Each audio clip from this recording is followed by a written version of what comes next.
Jadi kalau kebutuhan primer wanita itu adalah kebutuhan untuk merasa dicintai. Apa maksudnya? Merasa dicintai itu teman-teman adalah dia perlu diperhatikan ya secara intens gitu.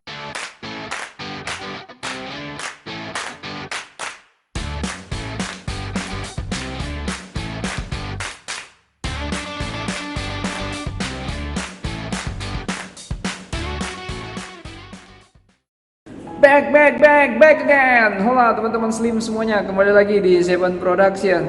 Nah teman-teman, saat ini gue mau kita ngebahas masalah tentang pacaran, cinta atau relationship gitu ya. Jadi sekali lagi gue mau katakan bahwa sebenarnya masalah seperti ini jangan dianggap tabu gitu loh. Dan dosen pun jangan seperti kayak mengharamkan pembicaraan ini ada di kelas atau antara dia dan mahasiswanya. Karena menurut pendapat gua sering sekali kita bangsa Indonesia ini punya budaya terutama kayak masalah seks, masalah finansial, kita tabu banget untuk mendiskusikannya gitu loh. Padahal ini penting ya. Ke depan ini yang sangat menentukan juga kehidupan kita. Contohnya dalam rumah tangga, gue bisa mengatakan, menyimpulkan bahkan ada cuma dua masalah besar saja yang membuat orang itu bercerai ya pada akhirnya. Kalau gue ngelihat dari beberapa kasus, jadi dua masalah tersebut adalah satu, kalau nggak masalah biologis, ya kedua masalah ekonomi gitu loh. Jadi kalau misalnya dalam hubungan ya kita tidak terbuka untuk ngebahas dua masalah besar ini, yaitu masalah biologis ya, seks, dan juga masalah ekonomi, keuangan ya, ini bisa mengakibatkan hal yang terburuk dalam sebuah rumah tangga. Nah jadi memang gua juga kalau di kelas atau di luar kelas bersama mahasiswa itu sangat-sangat terbuka untuk membicarakan ini gitu ya. Namun yang pastinya kita juga harus mengerti jangan mengambil keuntungan apapun kalau ada mahasiswa atau mahasiswi kita yang memang nyaman untuk berbicara tentang hal ini kepada kita. Sekali lagi ya, profesi sebagai seorang dosen ini penuh makna gitu ya, penuh makna. Jadi kita sebenarnya sedang mendidik dan ya sedang beramal ya di dunia ketika kita menjalankan profesi sebagai seorang dosen. Nah gitu ya, jadi di video kali ini teman-teman gue coba untuk menjawab beberapa pertanyaan yang paling sering ditanyakan mahasiswa di kelas sejauh ini gitu ya. Semoga saja teman-teman lainnya bisa mendapatkan banyak manfaat juga dari jawaban-jawaban atas pertanyaan yang teman-teman mahasiswa gue pernah lontarkan ke gue gitu ya. Nah seperti apa pertanyaan-pertanyaannya teman-teman. Namun sebelumnya berinvestasilah teman-teman dengan menekan tombol subscribe, share, like, dan komennya. Jangan lupa itu juga menekan tombol loncengnya supaya teman-teman dapat update yang terbaru dari video-video kita. Oke, seperti apa pertanyaannya? Berikut penjelasannya. Check it out.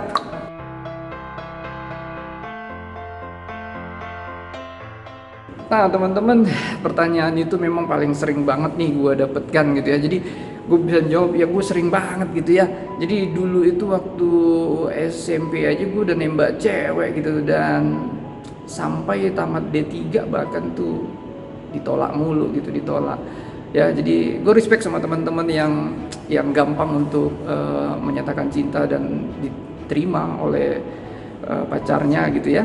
Tapi itu faktanya dari jawaban dari pertanyaan yang teman-teman tanya.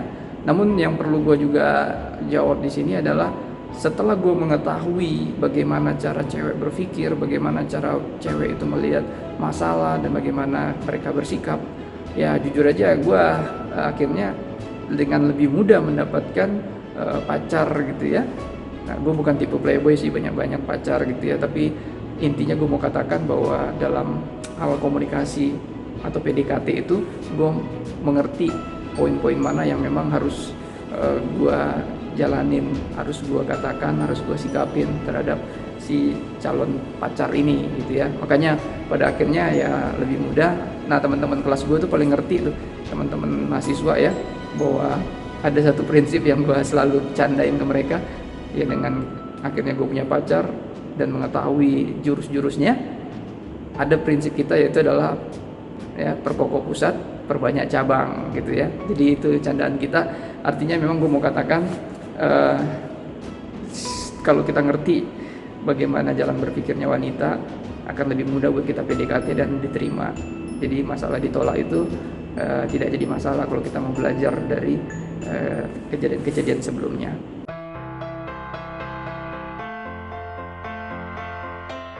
Nah, jadi gimana ya teman-teman, sebenarnya kalau menurut gue LDR atau enggak LDR sekalipun prinsipnya tetap sama, yang namanya relationship gitu ya. Jadi penting buat teman-teman ketahui ada kebutuhan primer laki-laki dan ada kebutuhan primer wanita dalam hal relationship gitu ya. Jadi kalau kebutuhan primer wanita itu adalah kebutuhan untuk merasa dicintai. Apa maksudnya? Merasa dicintai itu teman-teman adalah dia perlu diperhatikan ya secara intens gitu ya. Sering sekali laki-laki kan terkecoh tuh. Jadi ketika dia dekatin ceweknya, PDKT, kasih perhatian besar gitu ya, bahkan merasa bahwa dengan hadiah-hadiah besar maka ceweknya otomatis sudah akan sayang dan mengetahui dia punya kualitas cinta. Padahal tidak. Sebenarnya wanita itu yang paling penting, mereka butuh untuk benar-benar dicintai dengan cara diperhatikan. Kasih perhatian kecil tapi terus menerus. Nah, itu kebutuhan primer wanita. Sebaliknya pria adalah kebutuhan merasa dihargai gitu ya. Nah, jadi bagaimana kamu bisa memberikan semacam penghargaan kepada laki-laki kalau memang dia layak untuk dihargai. Contohnya aja, kalau seandainya dia tidak sedang memperhatikan kamu nih ya, dan kamu secara diam-diam melihat ada kebaikan-kebaikan yang dia perbuat, kamu puji aja hal-hal yang ringan seperti itu. Contohnya saja, kamu ternyata orangnya peduli juga sama teman kamu ya. Maksudnya itu tadi gue melihat ada teman kamu yang lagi misalnya dia butuh bantuan seperti ini, tapi kamu meluangkan waktu kamu untuk mau dengarkan dia dan bantu pemecahan masalah dia gitu. Nah, jadi laki-laki kadang sering sekali dia kayak ngerasa bahwa biasa aja sih, itu kan hal-hal kecil ringan. Iya, di depan kamu dia ngomong kayak gitu, tapi dalam hatinya enggak ya. Jadi teman-teman, ini psikologi semua gitu loh, kita laki-laki. Jadi kamu berhak untuk memberikan penghargaan. Terlebih yang paling bagus adalah penghargaan untuk apa yang benar-benar dia hargai dalam hidup.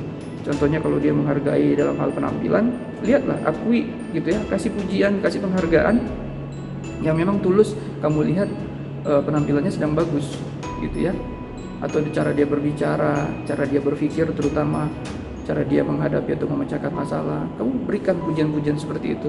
Dengan cara seperti itu kebutuhan primernya bisa teratasi. Nah, hubungannya jadinya LDR sekalipun, selama kamu memberikan, namanya kebutuhan primer gitu ya, selama kamu mencukupi dia punya kebutuhan-kebutuhan dasar tersebut, kebutuhan pokoknya, hubungan sebenarnya akan jauh lebih bagus. Jadi kuncinya tetap mengetahui apa yang menjadi kebutuhan primer pasangan kamu dan penuhi itu setiap kali kamu berhubungan walaupun jarak jauh sekalipun ya. Ada kemungkinan untuk dia selingkuh atau gimana. Gue pikir dalam hidup ini jangan terlalu memfokuskan diri kamu untuk sesuatu hal yang memang kamu takutin ya.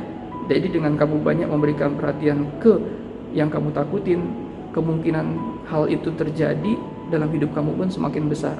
Jadi fokuslah kepada apa yang benar-benar kamu inginkan saja.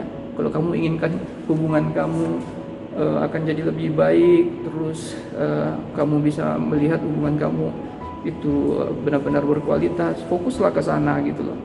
Jadi sering sekali kekhawatiran itu yang menghambat hubungan kamu menjadi lebih baik.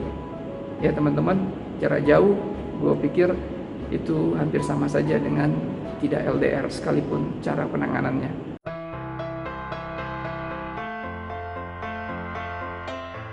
Waduh, ya kalau menurut pendapat gue laki-laki aja yang egois ya. Sebenarnya wanita juga ada egoisnya juga dalam berhubungan atau pacaran gitu. Namun yang paling penting tuh sebenarnya gini teman-teman, kamu harus tahu bahwa yang namanya pacaran itu kan sebenarnya nggak ada ya di maaf ya kalau gue salah ya, kitab suci gitu ya.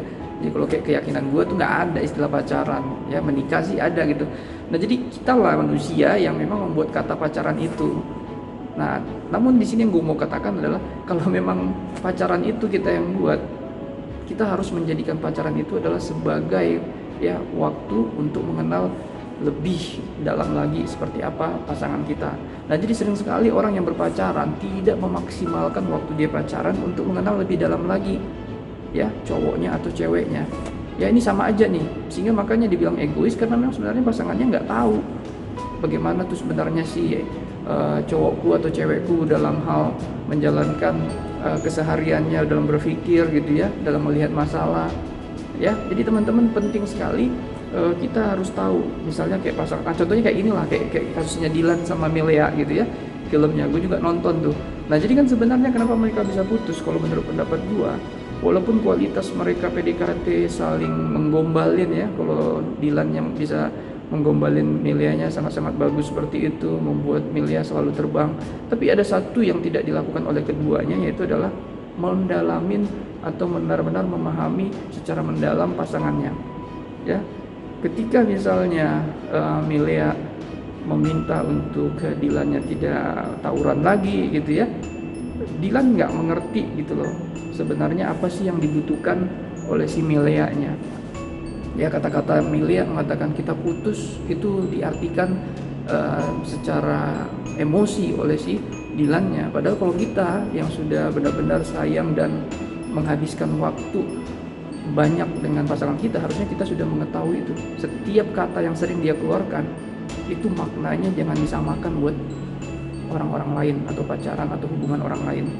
Ya, artinya Milea mau mengatakan kita putus, dia sebenarnya mau mengatakan bahwa ya gue butuh lu dengar gue gitu loh, gue butuh lu juga jangan kendorkan kualitas atau quality time dengan gue gitu ya. Dan juga ketika misalnya Dilannya marah gitu ya kepada Milea yang kita seperti ini, nah Milea juga harus paham gitu loh, pasangannya yang temperamen itu temperamen yang seperti apa. Jangan samakan temperamen pasangan kamu, pacar kamu dengan temperamennya laki-laki lain gitu loh. Nah jadi kita harus benar-benar paham pasangan kita dengan cara itu tadi, selama pacaran itu dalamin ya. Ini makanya beberapa kelemahan kalau menurut pendapat gue dari keluarga atau orang-orang yang sering ngobrol, kenapa juga banyak laki-laki, maaf kata gitu ya, yang DKI dibawa ke tiap istri gitu. Sebenarnya sedikit banyak gue bisa katakan ya, laki-laki tersebut biasanya dia tidak terlalu mengenal ya pasangannya seperti apa, atau misalnya pada saat dia masih sebelum menikah mungkin pacarnya cuma satu orang saja dan itulah yang menjadi istrinya. Jadi penting teman-teman memaksimalkan masa-masa pacaran kita untuk mengenal lebih dalam seperti apa sih pasangan kita ya. Setiap kata yang dia ucapkan itu maknanya buat dirinya sendiri itu seperti apa. Jangan kita samakan satu kata yang dia ucapkan maknanya sama seperti yang orang lain katakan. Jadi buat teman-teman yang lagi pacaran, menurut pendapat gue, ayo kamu harus bisa memaksimalkan waktu pacaran kamu untuk mengenal lebih dalam cara berpikir ya, atau hal detail lainnya dari pasangan kamu. Oke?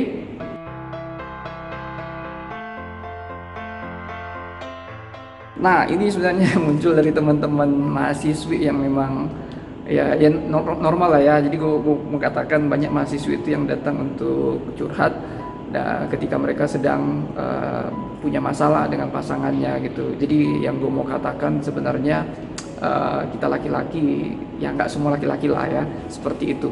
Atau misalnya kalau terjadi buat kamu gitu ya, teman-teman mahasiswi, sekali lagi gue mau katakan ya bahwa itu mungkin buat orang perseorangan saja. Namun yang paling penting harus teman-teman mahasiswi itu ketahui bahwa gue mau ilustrasikan cinta laki-laki itu ibarat gunung berapi gitu ya. Jadi kalau gunung berapi itu cintanya tuh ukurannya besar ya, besar. Namun ketika dia dilukai, ketika dia disakitin, ketika dia dicurangin, gunung berapi itu akan meletus, bas gitu ya. Dan ketika dia meletus itu dia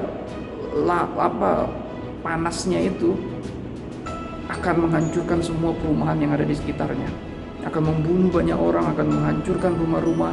Sama seperti laki-laki juga, ketika dia dicurangin, ketika dia sakit hati, dia perasaan cinta yang besar tadi akan dilampiaskan dengan, maaf kata, misalnya minum mabuk-mabukan ya, main judi lah ya. Dia seperti seolah-olah siap untuk menghancurkan dirinya. Bahkan yang lebih parah ya, mudah-mudahan teman-teman yang mendengar video ini nggak perlu melakukannya ya, yaitu adalah dia pacarin cewek lain dan dia tanda kutip dia rusakin tuh cewek.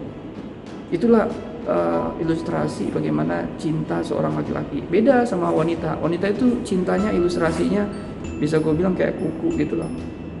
Jadi kuku itu kecil gitu ya. Kuku itu kecil, ketika dia dipotong dia akan tumbuh lagi. Ketika dia dipotong dia akan tumbuh lagi. Ya, bahkan teman-teman ketika dia sudah dicabut dia masih akan tumbuh lagi. Jadi itulah perbedaan dalam hal melihat cinta cowok dan cewek. Jadi kalau dibilang cowok itu ya suka nyakitin perasaan, menurut pendapat gua nggak mengiyakan gitu ya.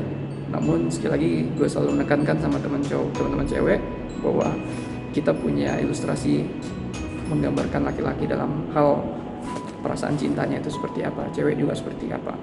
Ya sekali lagi ya kamu harus benar-benar memaksimalkan masa-masa pacaran itu dengan mengenal lawan jenis kamu. Itu pentingnya pacaran ya. Jadi jangan ke arah yang negatif-negatif lainnya.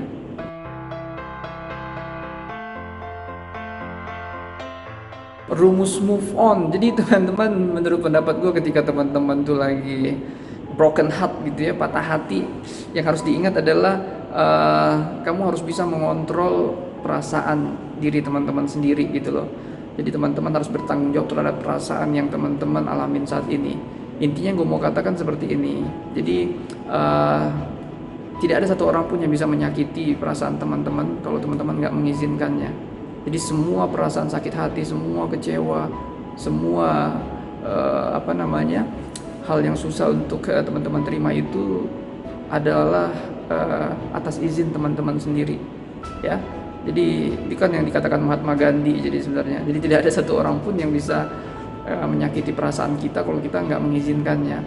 Intinya yang gue mau katakan gini teman-teman, awasi pikiran teman-teman, karena itu bisa mempengaruhi satu hari jalan kehidupan teman-teman ya.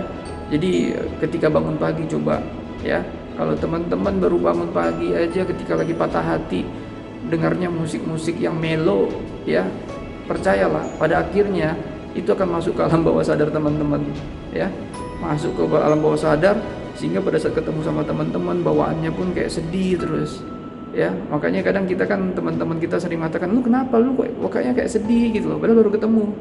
Ya itu karena alam bawah sadar teman-teman yang bangun pagi atau memulai harinya tadi dengan lagu-lagu yang sifatnya membuat teman-teman keingat sama mantan atau membuat teman-teman jadi sedih.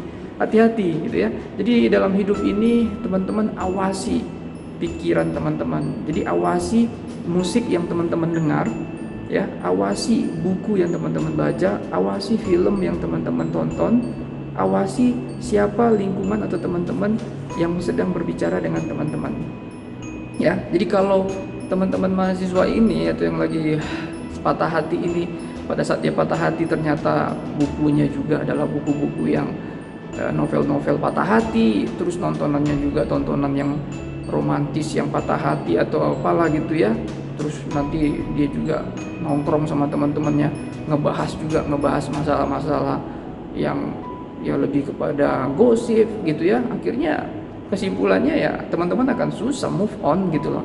Jadi sekali lagi, untuk bisa sukses dan berhasil cepat di move on, ini pengalaman gue juga gitu teman-temannya, gue lebih parah lah ya kejadian hidup gue gitu loh. Kalau soal patah hati, gue pernah turun sampai 10 kilo gara-gara wanita yang gue sayang gitu loh. Tapi di titik sekarang gue merasa senang banget tuh bisa putus dengan dia gitu loh ya, tidak jadi gitu loh. Hanya yang gue mau tekankan, kenapa gue bisa berhasil move on, yaitu sekali lagi ya, gue benar-benar dengar lagunya ya. Teman-teman bisa lihat di playlist ya, di playlist HP gue tuh selalu ada musik-musik yang memang gue anggap jadi kayak anchor gue. Anchor itu lagu-lagu semangat gue ya, entah itu Coldplay dengan Fix You-nya gitu ya, entah itu Eminem dengan I'm Not Afraid gitu ya. Banyak lah, intinya teman-teman lah yang menyesuaikan ya. Jadi sekali lagi ya, kalau soal lagu itu yang paling penting ya liriknya juga, tidak hanya nada ya, nadanya yang sedikit ya kayak lebih slow ya silakan saja, tapi liriknya, karena itu akan masuk ke alam bawah sadarnya. Termasuk film juga ya, cari film-film yang komedi gitu ya, yang benar-benar bisa membuat kamu ceria ya. Pada akhirnya teman-teman akan bisa lolos dari yang namanya patah hati gitu loh ya. Jadi move on itu sangat-sangat bisa kita kendalikan dengan cara mengontrol apa yang menjadi pikiran kita, apa yang kita bicarakan keseharian dengan teman-teman kita, dan bagaimana juga kita punya respon yang positif bahwa kita butuh untuk keluar dari masalah ini. Kalau misalnya ada teman-teman bilang, kalau saya simpel pak, nggak usah repot-repot, ya udah cari pacar yang lain aja, ya itu sama juga. Karena kan gue menceritakan ini kan teori dasarnya, jadi bukan yang ada beberapa orang yang anti dengan teori-teori ya. Jadi maksud gue dasarnya itu kan sama, alam bawah sadar kamu yang harus dibenahi. Kalau kamu misalnya dapat pacar yang baru, ya itu karena kamu secara alam bawah sadar sudah benar-benar mengendalikan bahwa oke, gue pingin melupakan dia dengan cara dapetin yang baru, ya. Jadi silakan saja, ya teman-teman. Sekali lagi, awasi alam bawah sadar kita, karena 82% dalam hidup ini alam bawah sadar kita lah yang banyak menentukan atau membantu kita dalam membuat pilihan-pilihan hidup atau keputusan-keputusan hidup. Sisanya 18% adalah alam sadar. Alam sadar kita itu adalah seperti kayak kamu dicubit, itu sakit, ya itu alam sadar kamu. Tapi ketika kamu patah hati, alam bawah sadar kamu yang menjadi susah untuk move on, itulah yang disebut dengan alam bawah sadar.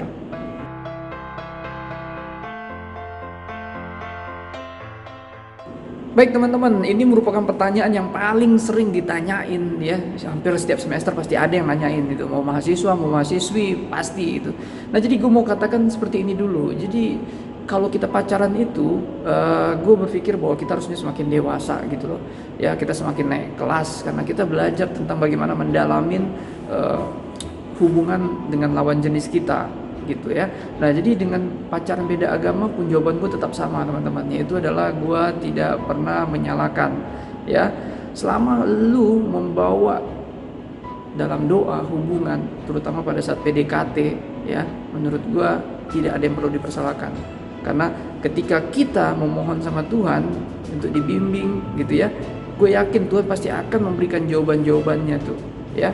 Tuhan gak akan mungkin meninggalkan kita, walaupun tuh yang namanya ke depan hubungan ya tuh nggak tahu ujungnya seperti apa. Tapi dengan kita mengandalkan Tuhan, dengan kita selalu bawa dalam doa, percayalah masalah hati itu pasti Tuhan akan lembutkan dan Tuhan pasti akan tunjukkan jalan terbaiknya ya teman-teman. Jadi gue ngerasa gini loh, gue ini juga bukan orang religius gitu loh ya, namanya ibadah juga masih sering bolong-bolong kok. Tapi jangan sekali-sekali dalam hidup ini kita terlalu mengandalkan kekuatan kita sebagai manusia gitu loh.